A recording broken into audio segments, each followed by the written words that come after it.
I wasn't planning to film a review, but upon finishing this book, I realized it was fundamentally important I do so, because Dr. Nussaibah Younis's debut novel is going to cause an uproar. Scandalously funny given the subject area, this one is sure to ruffle a few hairs given that the topic is the de-radicalization of ISIS wives. You heard that right. So Dr. Nadia is an academic. Well, primarily, before she's an academic, she's also a Muslim who has lost her ways, according to her mom. Because after she goes off to university, she discovers the freedom of living by herself, and oh, maybe she doesn't need to pray so many times a day, and maybe she can take off her headscarf, and maybe she can, drink alcohol and engage in fleeting one night stands. And so she becomes influenced by the West. And after that, her mother disowns her, and so she becomes lost and unmoored and quickly forms attachments. And one such attachment is a girl named Rosie. So her and Rosie, they begin to live a life of, degradation according to her mother, and just general debauchery. And as she does so, she gets to a point where she realizes that she loves Rosie, and she's not really happy to pretend that she's happy with this, freedom to have more than one partner, and maybe she just wants to settle down with Rosie. But then soon after that, Rosie decides to grow up and tells Nadia she should too. So she finds herself a boyfriend, soon to be husband, and she moves out, and Nadia's left alone. And so, unable to deal with her heartbreak, she decides to take up a position in Baghdad, because earlier Nadia wrote a paper for her PhD just about that, about how we can de-radicalize ISIS wives. And so the UN offers her a job to set up this new agency. And so without much further ado, deciding to heal from the heartbreak and the bitter feeling that the aftertaste of Rosie and the whole situation left, she decides to go to Baghdad. And as you would expect, someone who's going to Baghdad to, escape from heartbreak is not exactly the most prepared person. And Nadia is genuinely a mess. She has no idea what she's doing, like utterly, absolutely zero idea. She's confused. She doesn't know how to navigate camps, she doesn't know how to navigate the UN politics, and frankly, her colleagues, who she characterizes in a bunch of expletives, and for which I would use a more polite term of a-holes, are, well, not exactly helpful, and they frankly pointed out to her that, Nadia, you have no idea what you're doing. So Nadia, being the unprepared mess that she is, quickly begins to mess things up. Luckily, the very attractive and, stupidly blonde stereotype of head of security guard Jim Bro called Tom is there to help her out, lead her to her supervisor, who, by the way, is also not a good supervisor. So everybody just sort of gives things to Nadia, and they're like, well, you figure it out, you're capable, you were chosen for this job. But she's not very capable. And so yeah, she's a real mess. But then, as work starts to progress, she slowly starts to settle in, build traction, things begin getting off to a somewhat okay start, and then she meets Sarah, a girl who at 15 years old was recruited, has gone through a string of husbands, and she just sees herself in this girl. Because she's from East London, she's sarcastic, she's funny, she's crass, she's rude, and Nadia's like, I need to do this. I need to do this job for her properly.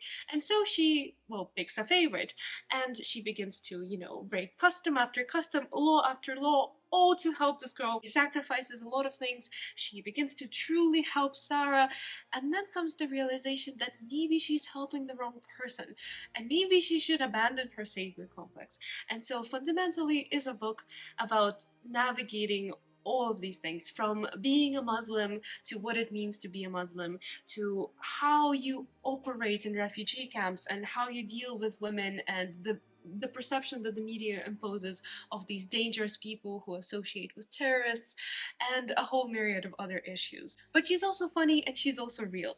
And even if she is so irritating that you occasionally want to slap her and say, pull yourself together, I think this makes her a very fresh kind of book. Because it's all been done before, reading about this Western take of, oh, look how good the UN is, and look how good Europe is for donating this money to go help these uncivilized people. And so it's good to read a different kind of take when she shows that nothing is so perfect as it seems, and the UN is flawed, and there's corruption even within these organizations. And frankly, there's so many double standards, even in the West, and claiming that you're helping someone and exercising your hero complex is not always the right approach. So it's good to have a character who's so sarcastic and just tells it as it is for once and presents a different perspective. And the first few pages, it's very difficult to settle in because her tone is deliberately rude.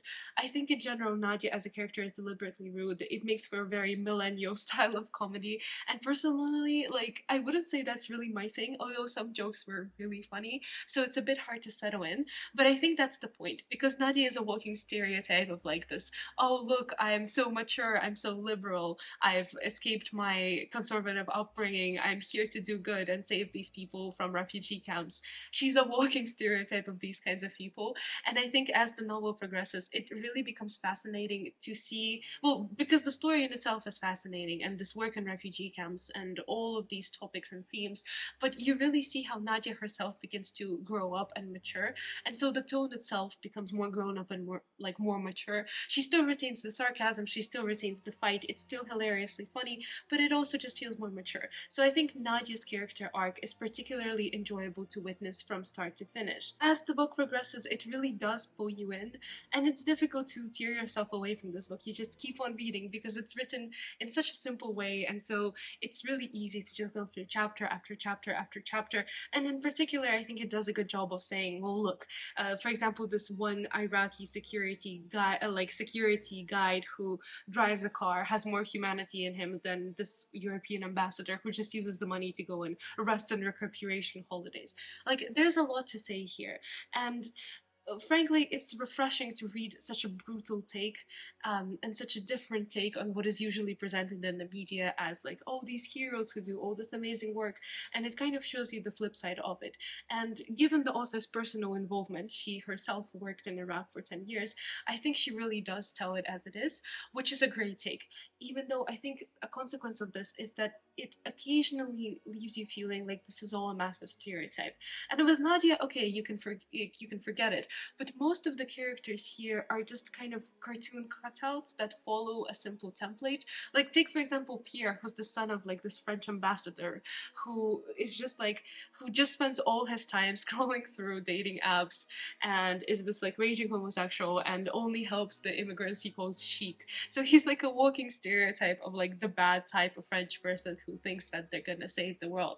And the book is filled with these kinds of people. That being said, I think the really truly nuanced take is that of the women in the camps, because they're always presented with dignity and with care and with empathy, which I think is a really good thing to do, because we have these perceptions inevitably because of the media, because of other factors, that, oh, these are dangerous women, oh, they've associated with terrorists, oh, they've killed people. And for some of them it's true, but for a lot of them these are young girls who, yeah, who were young and who were stupid, but they were groomed into this situation, and it's difficult to just outwardly say, well, they're to blame, so you deserve to just stay in these camps for the rest of your life and not have your country repatriate you.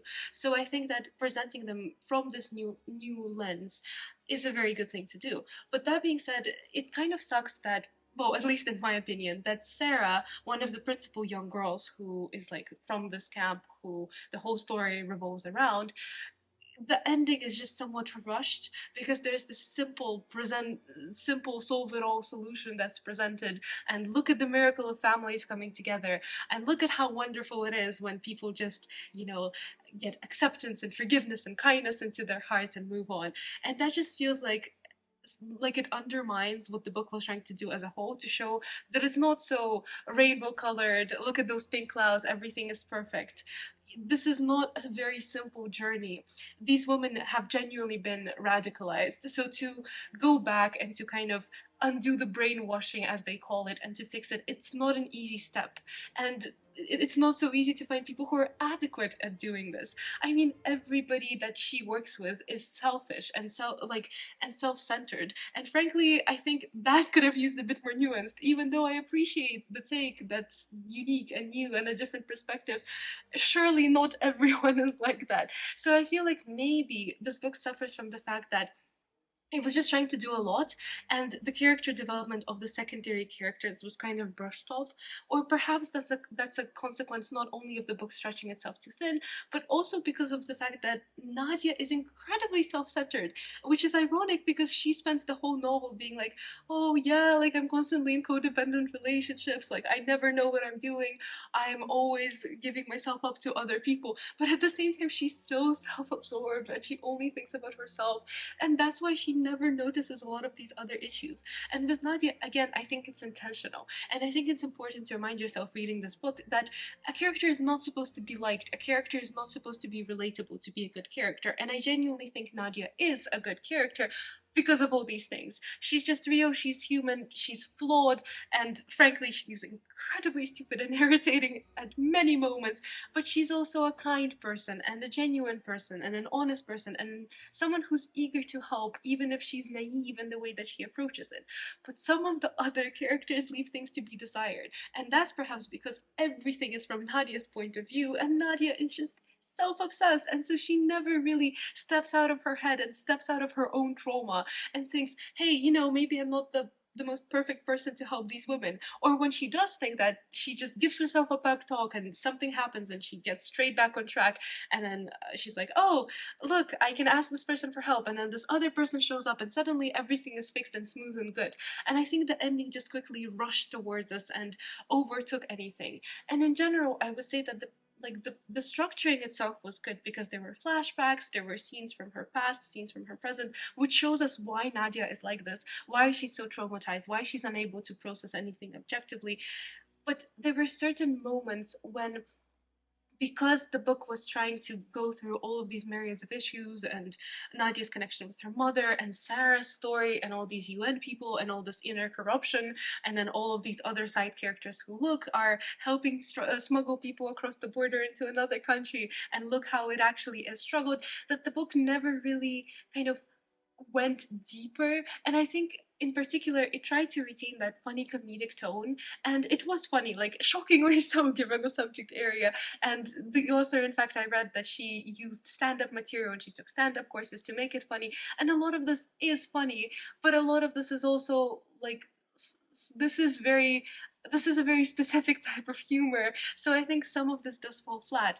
And I think she was trying to add more drama into the story by having Nadia in her arc to discover herself, engage in all these like alcoholic parties, scandalous affairs, romantic engagements, etc., etc. But really, was so much of this necessary for Nadia's development?